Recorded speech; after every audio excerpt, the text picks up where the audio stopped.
Hello everyone, welcome back to our YouTube channel mind notes coaching academy.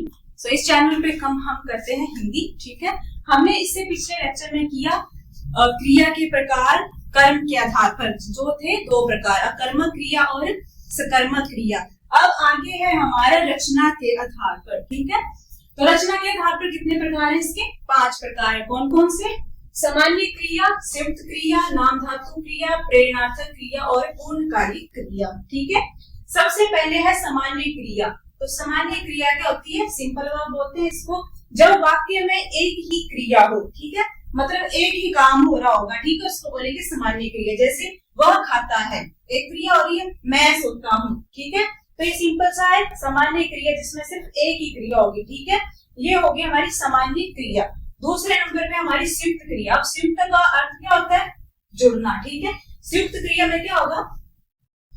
संयुक्त क्रिया यह वह क्रिया होती है जो दो या दो से अधिक क्रियाओं से संयोजन से बनती है, मतलब इसमें दो क्रियाएं होंगी। ठीक है, सामान्य क्रिया में हमारी एक ही क्रिया थी और संयुक्त क्रिया में हमारी क्या होगी? दो क्रियाएं जुड़ रही होंगी। जैसे वह काम कर रहा है, ठीक है, काम कर रहा, तो इसमें कर और रहा दो क्रियाएं आ गई। तुम बाजार चले जाओ, तो चलना और जाना भी आपकी दो क्रियाएं आ गई, दो क्रियाओं के संयोजन से बनेगा। ठीक है, तो इसको बोलेंगे संयुक्त क्रिया।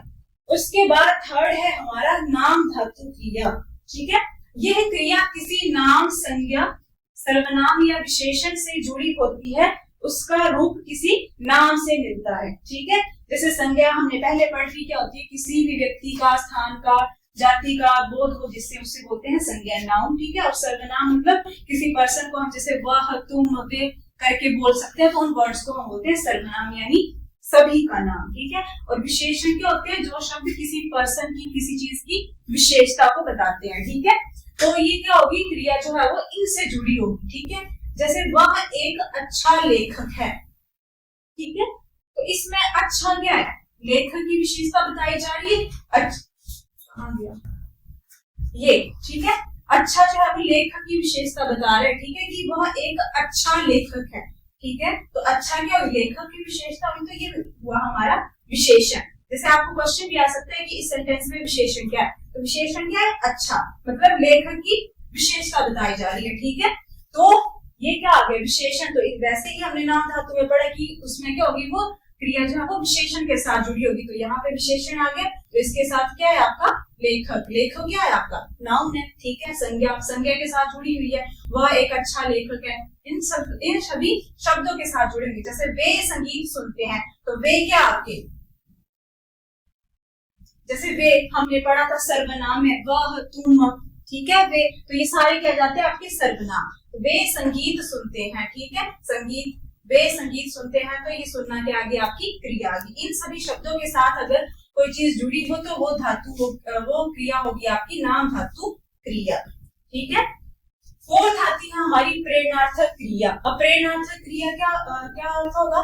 यह वह क्रिया है जो किसी कार्य को कराने या करने के लिए प्रेरित करती है। प्रेरणार्थक मतलब हमें किसी से प्रेरणा मिल रही होगी तभी वो क्रिया होगी। ठीक है, हमें कोई प्रेरित करेगा, हम खुद से नहीं करेंगे उसको। ठीक है, जैसे उसने मुझे हंसाया, मतलब किसी ने आपको हंसाया तभी आपको हंसी आई। ठीक है, आप खुद से नहीं हंसे, किसी के द्वारा प्रेरित हुए, तब आपकी आ गई उसने मुझे हंसाया। मैंने उसे लिखवाया, आपने उसको लिखवाया, वो खुद से नहीं लिख रहा था लेकिन आपने उसको लिखवाया, तो आपने उसको प्रेरित किया, तब आ गई आपकी प्रेरणार्थक क्रिया। उसने मुझे सिखवाया, ठीक है, उसने मुझे सिखाया, ठीक है, आप उससे प्रेरित हो रहे हो, तो ये आ जाएगी आपकी प्रेरणार्थक क्रिया। लास्ट है पूर्णकालिक क्रिया। पूर्णकालिक मतलब जो चीज पूरी हो चुकी है, पूर्णकालिक। ठीक है, वो यह वह क्रिया होती है जो किसी कार्य के पूरा होने या पूर्ण होने या पूरा होने को दर्शाती है, मतलब वो चीज कंप्लीट हो चुकी है। ठीक है, जैसे मैंने काम पूरा किया, मतलब आपने वो काम पूरा कर लिया है। ठीक है, उसने पत्र लिख लिया, मतलब उसने पत्र पूरा लिख लिया। ठीक है, वे परीक्षा दे चुके हैं, ठीक है, उनका एग्जाम हो चुका है, वो परीक्षा दे चुके हैं, तब हो गया। वो चीज अगर कंप्लीट हो गई है तो वो आपकी आ जाएगी पूर्णकालिक क्रिया।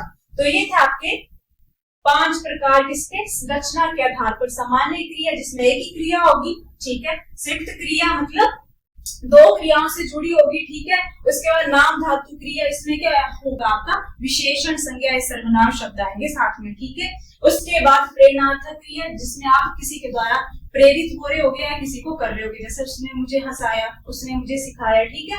और पूर्णकालिक क्रिया होगी जिसमें कोई चीज कंप्लीट हो चुकी होगी, ठीक है। तो आई होप ये क्रिया का लेक्चर आप सभी को समझ आ गया होगा। अगर आपको हमारा कंटेंट पसंद आ रहा है तो आप हमारे चैनल को सब्सक्राइब भी कर सकते हैं, ठीक है। That is it for today, thank you.